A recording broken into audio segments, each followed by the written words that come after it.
Okay, I was having some difficulties with the technology. It was fighting me. Oh, get some sunshine for me, sister. Get some sunshine for me. Miss Vicky's in front of me, and she is at the beach for her birthday. And I told her, get some sand between her toes for me. That's awesome.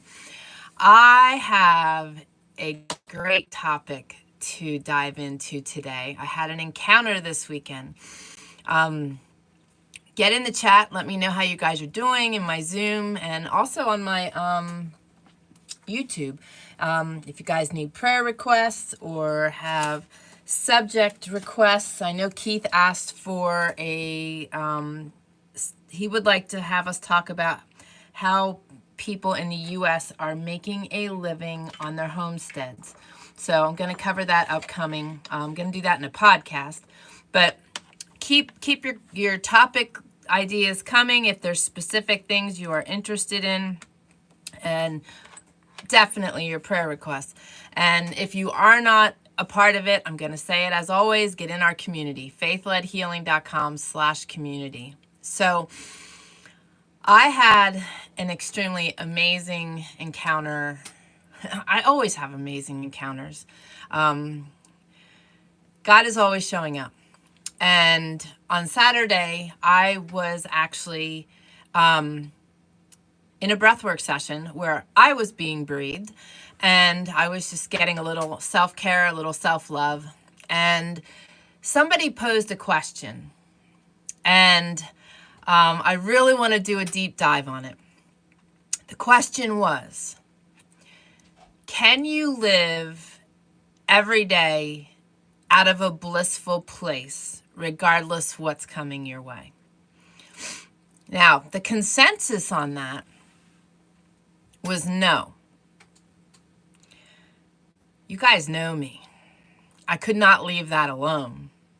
I could not leave that alone. I did not leave that alone. I actually had two very personal conversations in regard to that topic, and here I am. We need to touch on this because I realize so much that the rest of the world, beyond my four walls and my wilderness setting, don't view life the same way I do.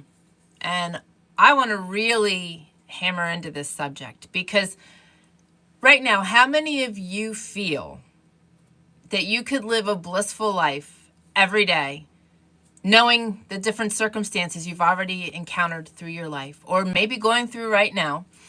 How many of you feel you could really live a blissful life? I do. And okay, Deb's raising her hand. All right, awesome. And I know Ken is shaking. Oh yeah, Ken. We got Ken raising his hands heavily.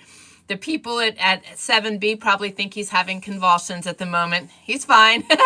He's just praising. Ken, I say that because Ken is actually getting his IVC treatment right now. So he is joining us from his therapy spot. So he is not only being treated, but he is also nurturing others out of that environment, which is not a surprise. So Ken says there are those of us who are hopeless optimists. Amen, right? It's just such a great space to live out of. Now, some of you might be like, I don't want to be happy all the time. And that's perfectly okay. I know some people like that, and that's all right. And you know what? That's okay. But know this, I can live out of a blissful place being in their company, even when they're like that. Because you know why? I'm not allowing them to break me. I'm not allowing their junk to affect me. And I'm in control. That's the key thing we have to remember. But the most important thing is, so Vicky says, I feel that way more than I used to, but sometimes circumstances and those I love going through difficulties affects me. Absolutely. Now, I'm going to speak into that today too, because of course Papa implanted this morning in that regard too. So here's the thing: it's not only even hopeful optimism. It also is, and I know Ken is going to throw his hands up and be in total agreement with this too. It's just that deep connection with Papa. When you have that continually growing deep relationship with Papa. Good morning, Laura. You must have been like circling in. I'm glad to see you. But when we have that deep connection with Papa and we keep working at that and we keep striving for that and we keep focusing on that and we keep understanding his truth, that he's never going to leave us. He's never going to forsake us. He has forgiven us. He will take care of all of our needs. He knows the number of hairs on our head. So when we start to really deepen into that place, because I didn't live out of this place. I was just as stressed as the rest of you. I would take on other people's junk. I had very low self-esteem. I was a people pleaser. And then in people pleasing, when you aren't able to please, you take on that. I mean, it just gets really deep. There's a lot of different things that we all take on. And this has been a journey. I wanted a close relationship with Papa. I was striving for that. I was seeking that. I was asking for that. Nobody knew how to get there. As you hear me share often, I know the secret, and it's just pulling into him, deepening that relationship. But it was also a healing journey and a progression for me to realize that I have total control over how I show up, how I feel. And yes, I am not like this superhuman that doesn't get, sad sometimes or doesn't have struggles. Let me just share this with you. I'm walking things out no different than you are. Over the last 4 weeks, we have 3 vehicles.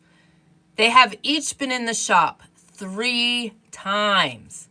I've taken one vehicle to go get the other vehicle to bring it back. It has been a repetitive motion of keeping the auto body shop functioning through their drier season, shall we say.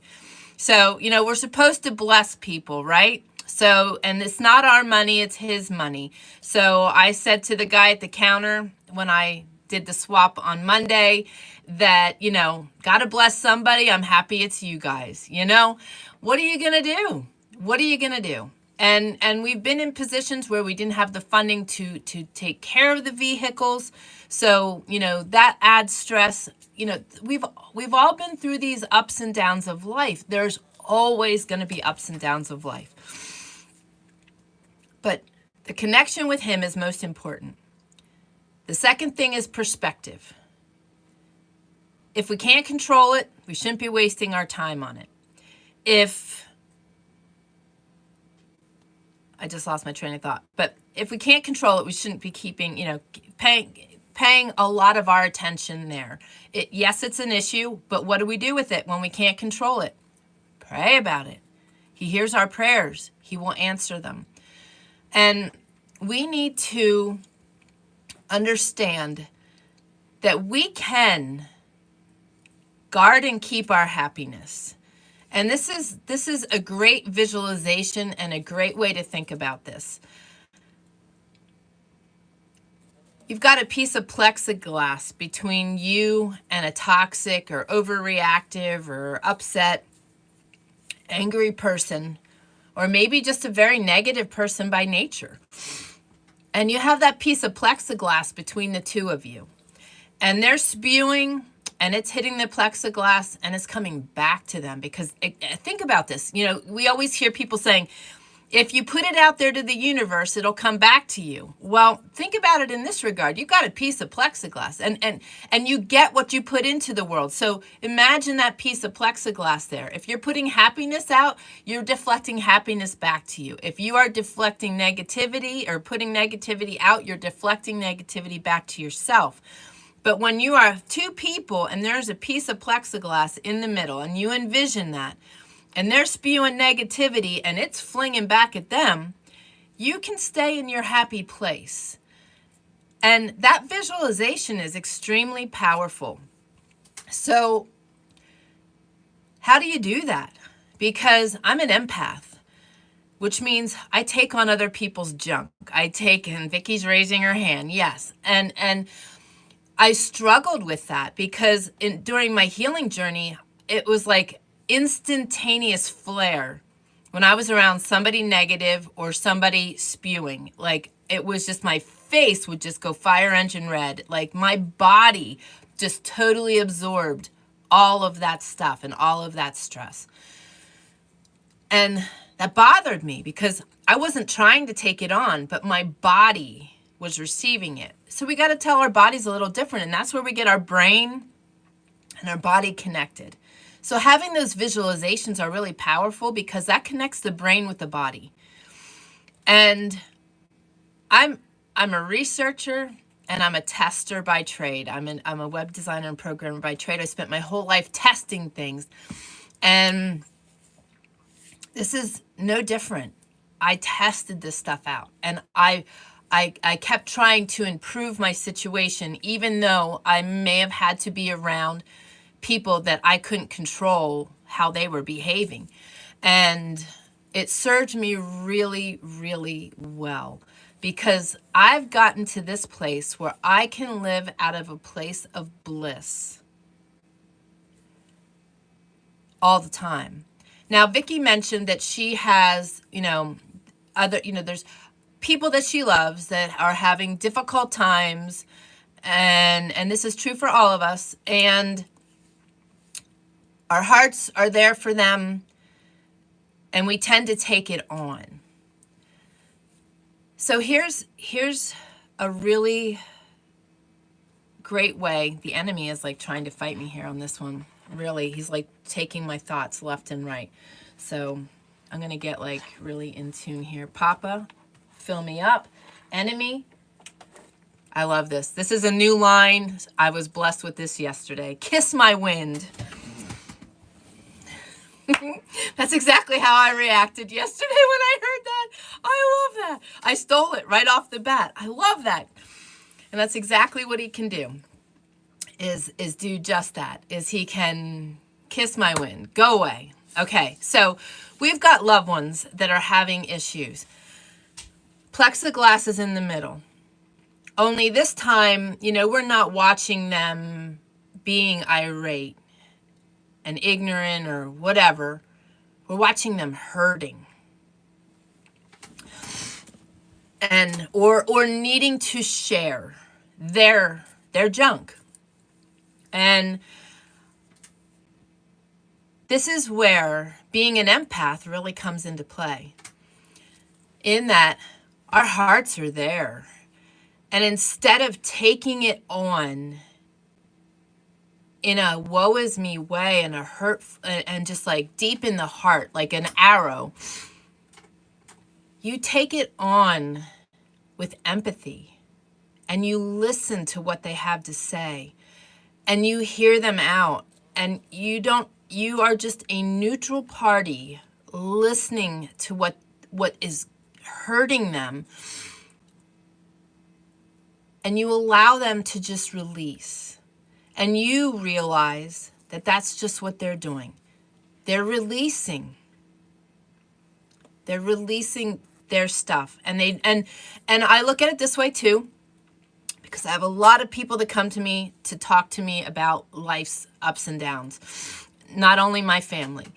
And in order to be the best I can be as an integrative health practitioner, I had to learn not to take that on. And this is what God gave me, is that we empathetically listen to what they're going through. Oftentimes, much of what people are going through, we've already gone through. I've often struggled just from tone of voice or aggressiveness in their sharing of their story. But it's not directed at me. It's just that's how it's coming out. So when you start to understand that, because I think these two scenarios are the two that trip us up the most.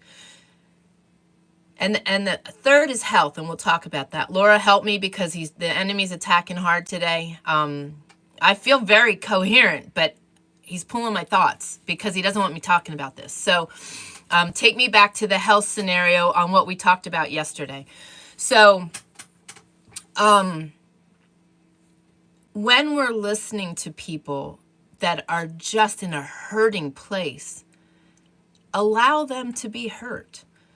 Allow them to express themselves.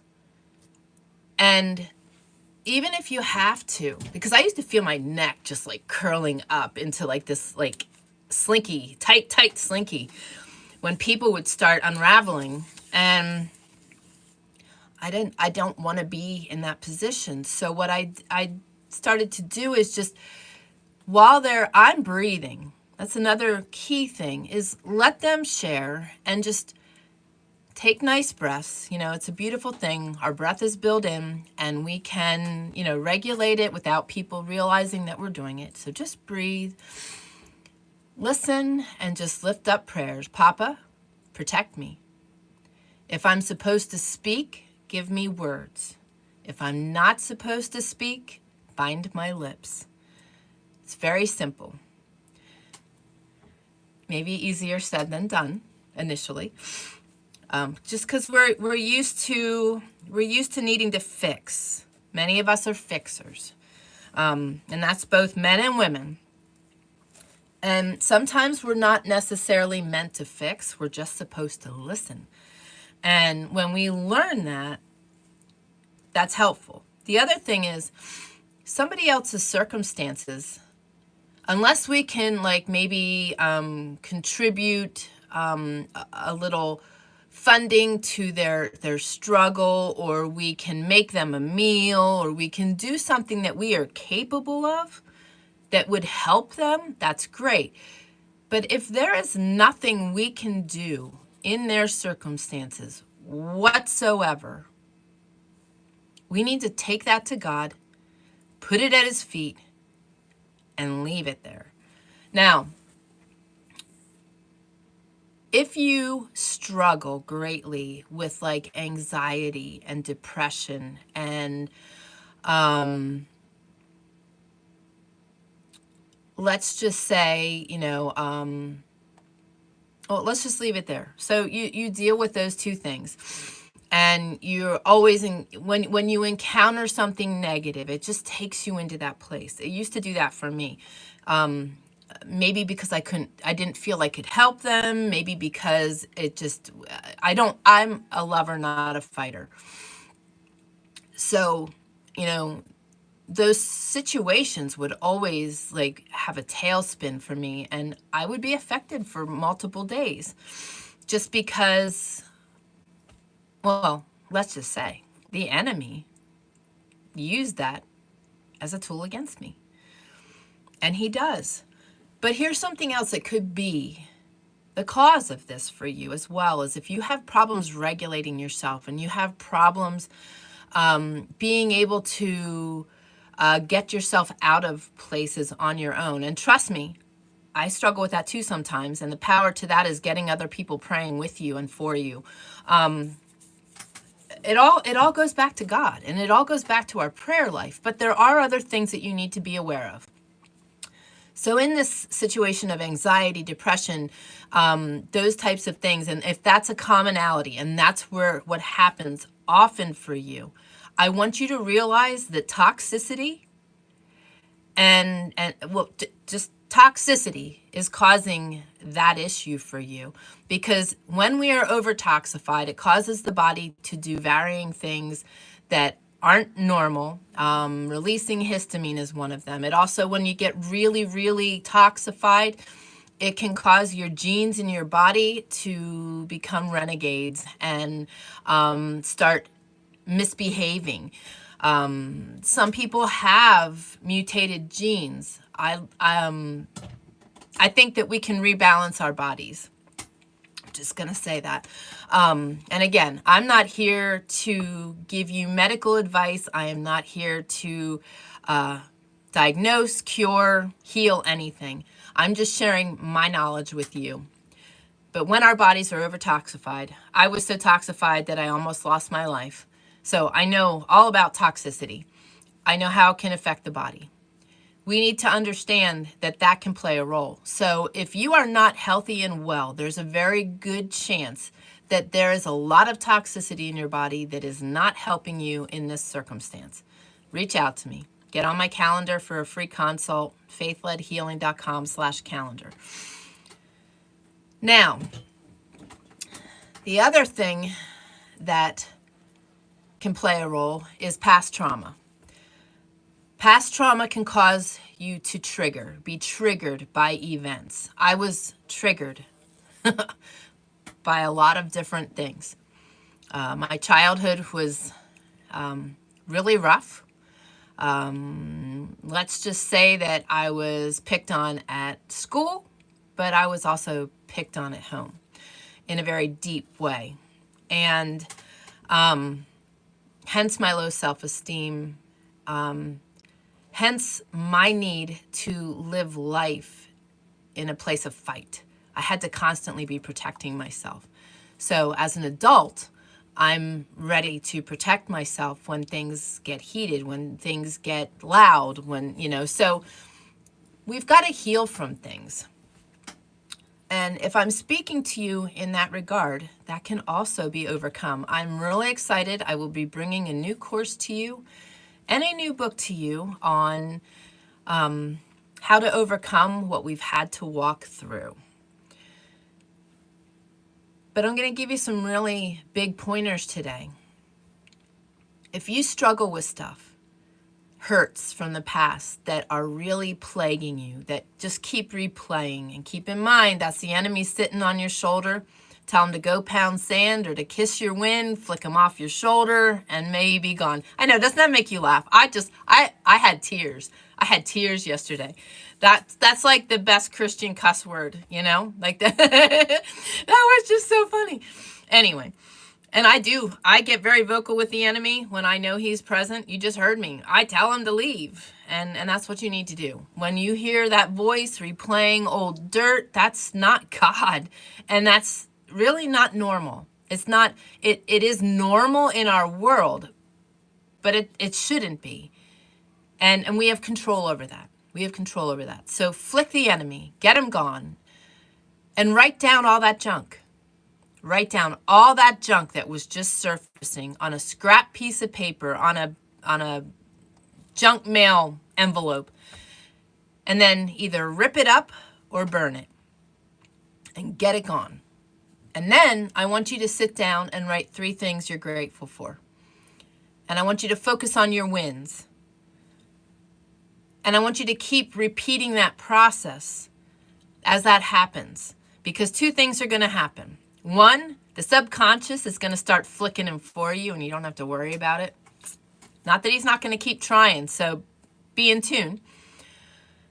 And 2, you're going to find that those things that plagued you, the subconscious is also removing. You're removing. You are unloading your suitcase. You're walking down the road, and your boxers and your underpants just got left behind, and now your t-shirt and your jeans and all those extra clothes that have holes and are too big, right? That's the hope, right? Get rid of all that stuff. Let it all go. We're onions. We are layers. And the more we unravel and the more we unload that stuff, the lighter we are, the freer we are, and the more able we are to handle what comes our way. Because when we are not stuck back here and we can live right here, we can make the decision to choose how we do everything. When we're back here, you just gave the enemy full reign. And that's a really good way to look at it. When you're back here, unless you're reminiscing and smiling, I do that often. I think about my dad. I miss my dad. And he's in heaven, so I think about him often, and I go there. So I do that kind of past thinking. But as far as the garbage goes, I don't even, it's not even a part of my thought process anymore. I've been able to really unload it. I can be in the presence of people that triggered me before. Like, I'd get a text message and would like flare. It was really bad. I have people that have extremely hurt me. And through this process of doing the writing, that's expressive writing, and then focusing on your wins and your gratitude following that, you're getting your mind focusing on what's most important. And the more you write, the more you will find you're not writing about it anymore. It just leaves. It's a beautiful process. And while you're doing that, be blissful. Enjoy life. Enjoy the things that make you happy. As far as the people that, are really in need of just sharing with you and they're hurting, when we can live out of that place of empathy and we live out of that place of just watching us lifting them up to God and not trying to fix or own their problems or, because a lot of times we can't help, that it's out of our control, it's out of our hands, and here's the other thing. This is really big and this just implanted. It's part of their journey. So sometimes when we take on those things that we shouldn't be, how are we affecting their journey?